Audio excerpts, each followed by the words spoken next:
എങ്ങനെ സംഭവിക്കും? വെറും 108 MP മാത്രമുള്ള ഇന്ത്യൻ നാഷണൽ കോൺഗ്രസിന്റെ നേതാവ്, പ്രതിപക്ഷ നേതാവ് എങ്ങനെ പ്രധാനമന്ത്രിയാകും? അതിന് ഇനി ഒരു തെരഞ്ഞെടുപ്പ് കൂടി നടന്നാൽ മാത്രമേ BJP ഇന്ത്യയിൽ നിന്നും തൂത്തെറിയുകയുള്ളൂ.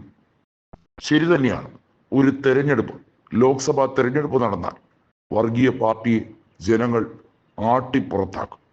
കാരണം ജനങ്ങൾക്ക് അത്രമേൽ വിശ്വാസ്യത ഒന്നുമില്ലായിരുന്നു ഈ BJP എങ്ങനെ പുറത്താക്കും എന്നുള്ളത്.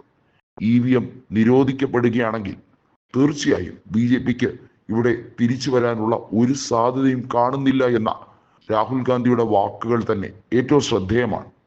ലോക്സഭാ തെരഞ്ഞെടുപ്പിലെ കനത്ത പ്രഹരം നരേന്ദ്രമോദിയുടെ നാളുകൾ കുറിക്കപ്പെട്ടു. പ്രധാനമന്ത്രിയായി ഭരിക്കുന്നതിൻ്റെ അവസാനം തുടങ്ങുന്നതിൻ്റെ നാളുകൾ കുറിക്കപ്പെട്ടു. രാഹുൽ ഗാന്ധിയെ കളിയാക്കുമായിരുന്നു, പപ്പുമോനെന്നും അമൂൽ ബേബി എന്നും ഒക്കെ പറഞ്ഞു. BJP അതിനുവേണ്ടിയാണ് സൈബർ ബുള്ളിങ് എല്ലായിടത്തും വാർ റൂമുകൾ തുറന്ന് വലിയ രീതിയിലുള്ള ശ്രമങ്ങൾ നടത്തിയത്. ഗുജറാത്തിൽ പ്രത്യേകമായൊരു വാർ റൂം തന്നെ ഇപ്പോൾ സജ്ജീകരിച്ചിരിക്കുന്നു. എന്നാൽ ഇനി വരാൻ പോകുന്ന ലോക്സഭാ തെരഞ്ഞെടുപ്പിൽ രാഹുൽ ഗാന്ധിയുടെ നേതൃത്വത്തിൽ മികവാർന്ന പോരാട്ടം നടക്കും എന്നുള്ളത് ഉറപ്പാണ്. എന്നാൽ അവിശ്വാസ പ്രമേയം കൊണ്ടുവന്ന് പാസ്സായി BJP സർക്കാർ വീണാൽ പോലും ലോക്സഭാ തെരഞ്ഞെടുപ്പ് ഉടനടി നടക്കും. എല്ലാ കണ്ണുകളും നിതീഷ് കുമാറിലേക്ക് തന്നെയാണ്. ലാലു പ്രസാദ് യാദവ് പറഞ്ഞത് നിതീഷ് കുമാർ സ്വീകരിക്കുകയാണ്.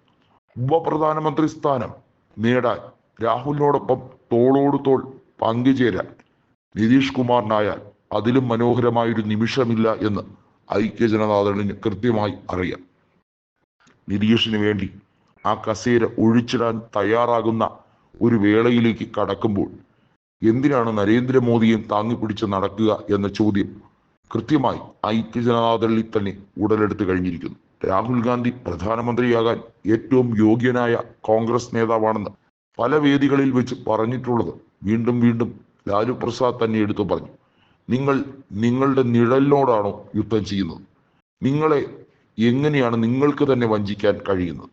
ആത്മസംയമനം പാലിച്ചുകൊണ്ട് എങ്ങനെ ഒരു മനുഷ്യന് ഈ നെറുകേടുമായി ഒത്തുചേർന്ന് സന്ധി ചെയ്ത് പോകാൻ കഴിയും? നിങ്ങൾ ആ ചട്ടക്കൂട് പൊളിച്ചെറിയും. നിങ്ങളെ കാത്തിരിക്കുന്നത് ഒരു നവഭാരതമാണ്. ഇന്ത്യ മുന്നണിയുടെ താക്കോൽ സ്ഥാനം നിങ്ങൾക്ക് കിട്ടിയില്ല എന്ന് പറഞ്ഞാണല്ലോ നിങ്ങൾ പോയത്. ഞങ്ങളെല്ലാവരും പറയുന്നു, നിങ്ങൾക്ക് വീണ്ടും ആ സ്ഥാനം കിട്ടും. നിങ്ങൾ അർഹതയുള്ള വ്യക്തി തന്നെയാണ്.